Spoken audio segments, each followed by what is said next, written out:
कि कौन ऐसा बंदा है जो ध्यान करते वक्त चश्मा लगाकर ध्यान करता है?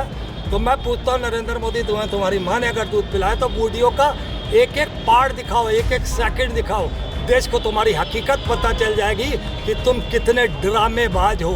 कौन एक्शन लेगा और कौन देश को बचा पाएगा अगर अभी पाकिस्तान या बांग्लादेश या चीन अटैक कर दे और वो वहाँ पे बैठा हुआ अपने ध्यान करने पे, मान लीजिए कोई तीनों देश में से हमारे ऊपर अटैक कर दे, तो जो प्रधानमंत्री का निर्णय लेने का होता है वो वहाँ पे जाके नौटंकियाँ फैला रहा है तमिलनाडु में। जिस तरह से आज प्रधानमंत्री मोदी जी ध्यान लगाने के लिए केरल गए हैं और उन्होंने ध्यान लगाने के लिए और देश की सुख शांति के लिए अपना ध्यान रखा है, तो क्या कहेंगे इसके ऊपर आप?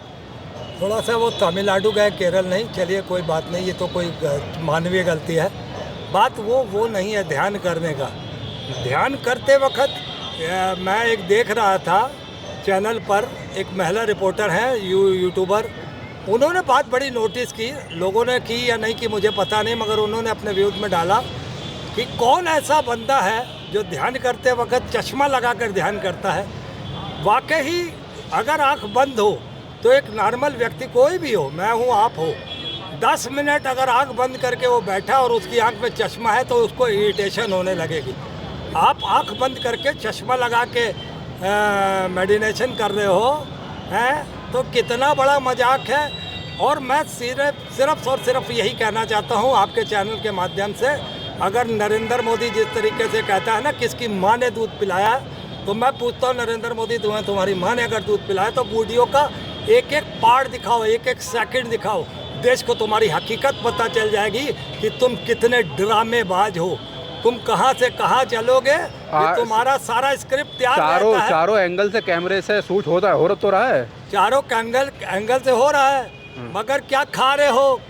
खाली टाइम पे जब तुम भोजन करते हो, चाहे फल भोजन नहीं कर रहे हैं ना, फल खाते हैं, फल खाते हैं, पीते हैं ना, हाँ। वो फल क्यों नहीं दिखाते? पानी भी नहीं पी रहे हैं, नारियल पानी पी रहे हैं। होते हैं नरेंद्र मोदी उस वक्त जब फल खाते हैं, पानी पीते हैं, कौन पिलाने आता है?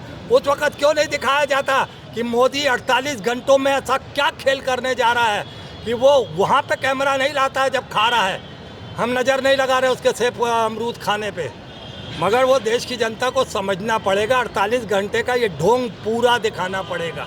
ऐसा नहीं है कि आप जब पूजा कर रहे हो या इधर उधर हो रहे हो या समुद्र के पास सूर्य देवता को प्रणाम कर रहे हो तो 2 मिनट के लिए आप पूरी हकीकत दिखाइए, ये ड्रामेबाजी बंद करिए। और चश्मा पहन के कोई जो है ना ध्यान में नहीं बैठता, ये ध्यान कर लीजिएगा, 5 मिनट में अंदर ही इरिटेशन होने लगेगा, चाहे कोई भी व्यक्ति हो। जिस तरह से प्रधानमंत्री खुद बनारस से उम्मीदवार हैं और कल वोटिंग होने जा रही है बनारस के अंदर, तो क्या कमी महसूस करते हैं प्रधानमंत्री मोदी जी को बनारस होना चाहिए था अपने संसदीय क्षेत्र में? अभी राजनाथ भी तो चले गए थे सियाचिन में, उनका लखनऊ क्षेत्र था, वो सियाचिन में चले गए थे फौज का मनोबल बढ़ाने। पाकिस्तान ने हमला कर दिया था, चीन ने हमला कर दिया था, या कौन सी दिवाली या होली थी जो आप सियाचिन चले गए लखनऊ छोड़ के?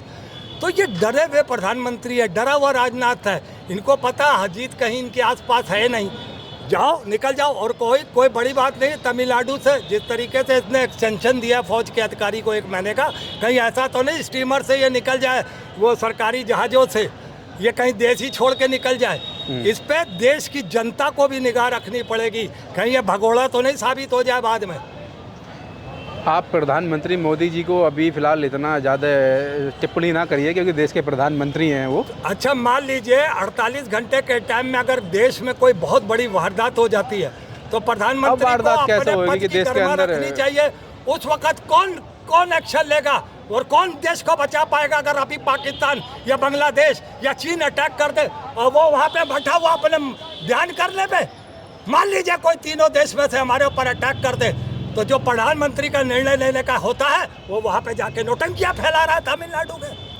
वो ध्यान कर रहे हैं ना देश की खातिर, ध्यान नहीं कर रहे, वो ध्यान कर रहे हैं कि अब खाली हो गए हैं ना, चुनाव खत्म हो चुके हैं लगभग। अब वो ध्यान कर रहे हैं किसको कहाँ से कितना लूटना है, उस पर ध्यान कर रहा है। देश की जनता को अब कितने और टैक्सों की मार देनी है, जनता को और कितना चूतिया बनाना है। कल 57 सीटों पर चुनाव है, 57 सीटों में से कितनी सीटें आपको लगता है इंडिया जीतेगा और कितनी एनडीए जीत सकता है? देखिए, हमारे गठबंधन का तो एक रूप पहले ही तैयार हो चुका है, 4थे और 5वें राउंड तक हम पूरी बहुमत से लगभग आ चुके हैं। 6ठे और 7वें राउंड का जो है, अभी आप कल जब एग्जिट पोल देखेंगे कल शाम 6 बजे से, उसके बाद कुछ पिक्चर क्लियर होगी।